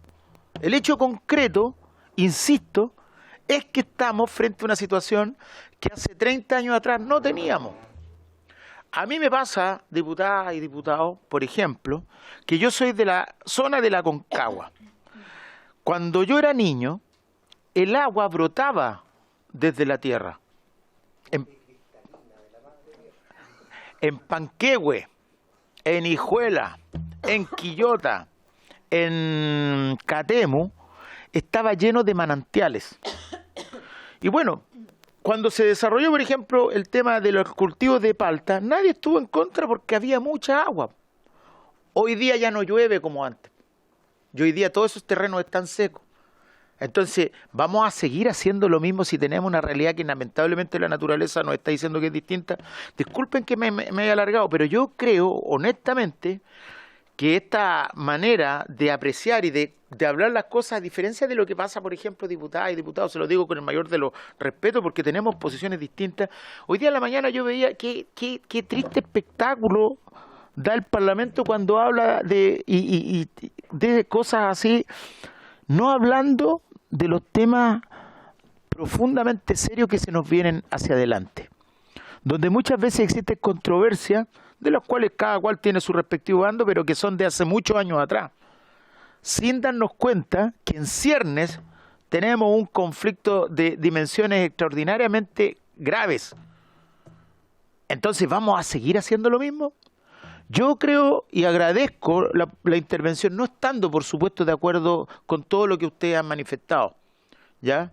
Pero creo que es una intervención necesaria porque remueve una inquietud que debe plasmarse en este Congreso para que veamos qué es lo que está pasando y construyamos leyes con sus respectivas excepciones, con su propia dinámica, como se construyen las leyes, donde se van escuchando. También vamos a escuchar al sector forestal, también vamos a escuchar los distintos sectores, pero tenemos que hacer leyes que nos permitan regular las nuevas situaciones que nos propone este cambio climático, insisto, que estamos viviendo. Yo personalmente voy a tomar contacto después con ustedes porque me gustaría, incluso tal como lo señalaba, y también lo vamos a abordar con bomberos, porque también estuvimos hablando de los incendios forestales con bomberos, pero yo creo que ha llegado el momento que esta comisión también aborde cuestiones que son mucho más profundas, que tienen que ver con el ordenamiento territorial, con el tema de las actividades económicas, con el tema de las actividades agrícolas, porque son los desastres que vienen hacia el futuro y tenemos que, por lo tanto, desde esta comisión que aborda los temas del desastre, ser capaces, desde las normas y desde la ley, de tratar de anticiparse. Así que le agradezco profundamente esta intervención que ustedes han venido a realizar. Muchas gracias. Hasta aquí llego yo para no monopolizar más y le dejo la palabra a usted. Sí, bueno, muchas gracias por permitirnos estar aquí, por presentar nuestra idea. Efectivamente, para nosotros esto es una cuestión en construcción, no esperamos tener todas las respuestas. Nos interesa escucharles también para ampliar las visiones y porque entendemos que este diálogo se necesita construir con todos y todas los y las actores, ¿cierto? Por cierto, bomberos, por cierto, carabineros, etcétera, etcétera. La lista es bastante larga. No queremos tampoco parecer el sector que se opone a la economía, ¿no? Nosotros estamos a favor de la economía, de hecho, queremos economía. La economía quiere decir en su raíz etimológica, ¿cierto?, la administración del hogar, en ese sentido del griego. Y nosotros creemos que efectivamente se pueden hacer las cosas mejor. En mi condición de profesional como geofísico, yo he estado en predios forestales de Arauco particularmente y he visto cómo el agua se pierde porque se riega en demasía y el árbol se agota, digamos, se ahoga. Entonces se pierde agua y finalmente eso tampoco es productividad, ¿no? Entonces hay un cerco bastante grande de cosas por hacer. Pero lo que a nosotros nos preocupa es que el día de mañana no va a haber suelo para hacer economía, porque la industria del monocultivo finalmente evita lo realmente sostenible. A nosotros nos interesa el futuro de Chile, nos interesa que exista economía para las generaciones futuras y que el día de mañana también pueda desarrollarse agroforestería, por cierto, pero las condiciones deben cambiar porque el planeta ha cambiado. Y eso es tarea de todos juntos construirla. Así que nuevamente muchas gracias y esperamos vernos pronto. Haremos llegar el correo con el informe, con las propuestas. Esperamos poder conversar nuevamente en cualquier instancia en las cuales ustedes estimen correspondiente. Y eso por mi parte. Muchas gracias. Muchas gracias.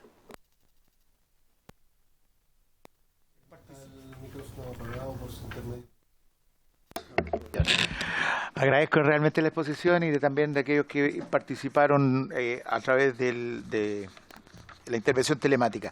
Y como último punto, terminamos, ¿cierto? Muchas gracias. Yo quisiera señalar, efectivamente, se encuentra nuestro gran amigo a esta altura, don Fernando Recio, se me anticipó el honorable diputado Boadilla en saludarlo. Quiero contarles que el otro día tuve una reunión bastante interesante con la Junta de Bomberos y con el Comité Ejecutivo de la Junta, donde abordamos ciertos temas que los quiero plantear en esta mesa, pero quiero partir señalando que lo primero que se nos realizó fue una invitación para que vamos a ver el tema que tenemos comprometido hace rato de cómo funciona el tema de la academia y también para que tengamos una jornada mucho más larga respecto de varias cosas que tenemos que conversar allá. Así que es como para que le pongamos fecha. Tiene que ser luego ya, ¿no es así, Fernando? Y existe mucho interés que participemos todos los que componemos esta comisión en esa reunión, donde, vamos a hablar no solo respecto al tema de los temas vinculados a la academia, sino que de otras cosas más.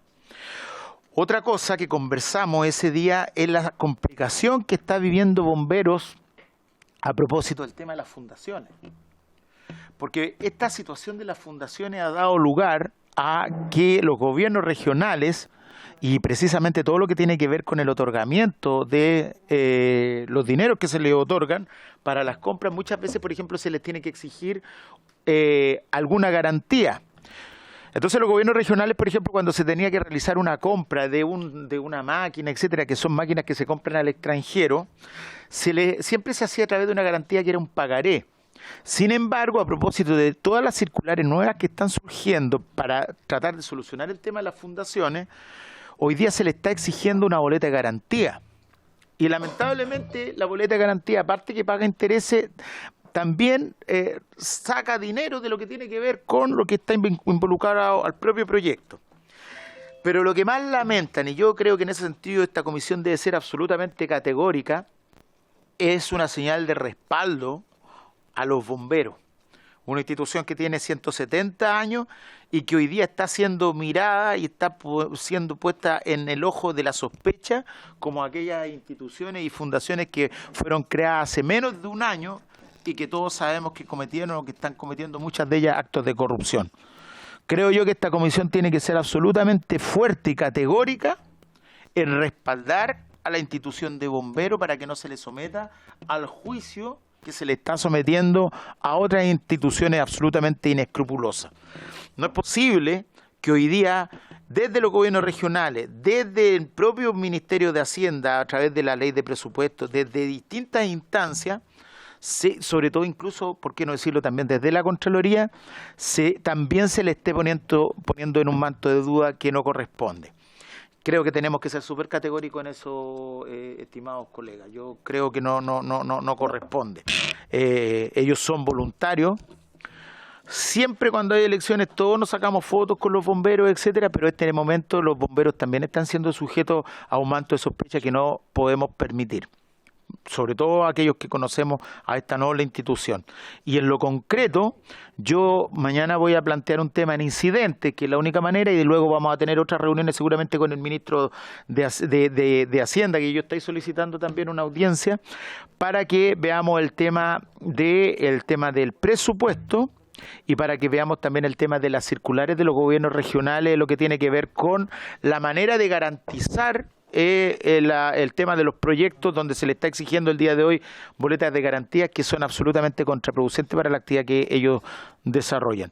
No sé, Fernando, si usted quisiera agregar algo más al respecto. Gracias, presidente, y por su intermedio, saludar a los señores y señoras diputados.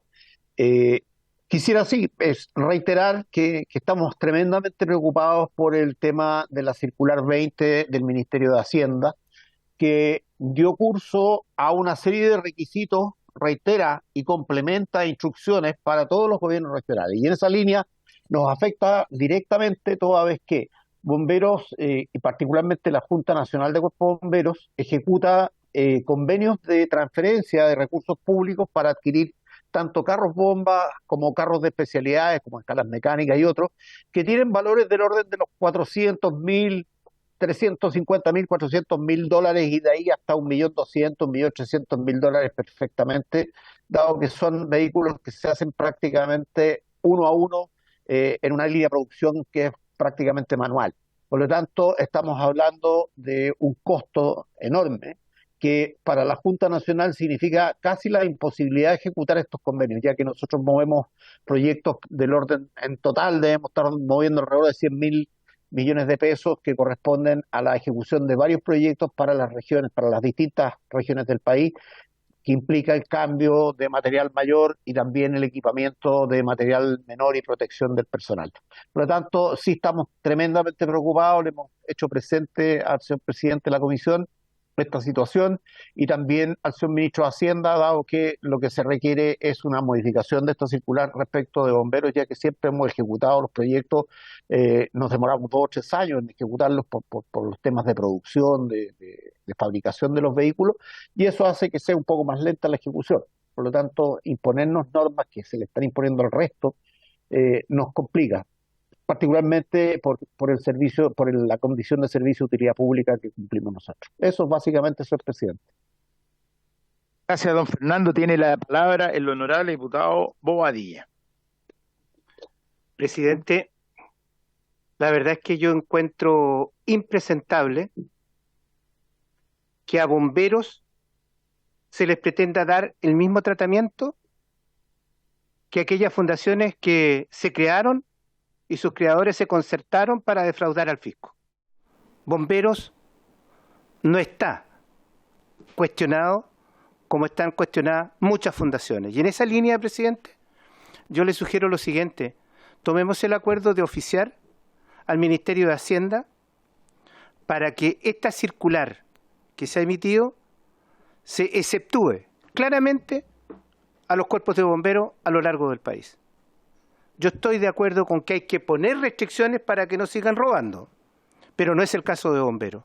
Y en ese sentido, presidente, reitero, yo le sugiero que tome el acuerdo, oficiemos al ministro de Hacienda para que en esa circular se corrija y se exceptúe de estas exigencias a los bomberos de Chile. Eso.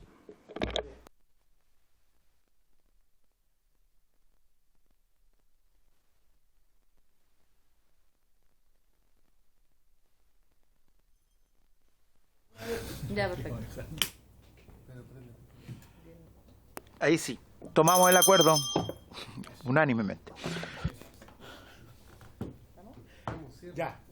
Estimado, bueno, Fernando, don Fernando, no, ya terminamos. Para insistir, nos vamos a poner de acuerdo, tenemos que ponernos de acuerdo en la fecha para asistir a este encuentro.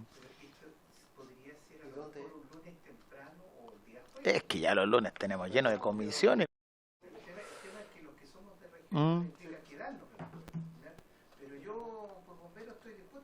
Por supuesto. Le pediremos permiso a su señora. No, un día jueves lo vamos a hacer. Yo creo que nos ponemos de acuerdo, puede ser el jueves que viene o de este jueves que viene al próximo. ¿Ya? Sí, tenemos que tomarlo en una sesión con quórum, así que dejémoslo para el próximo martes el acuerdo.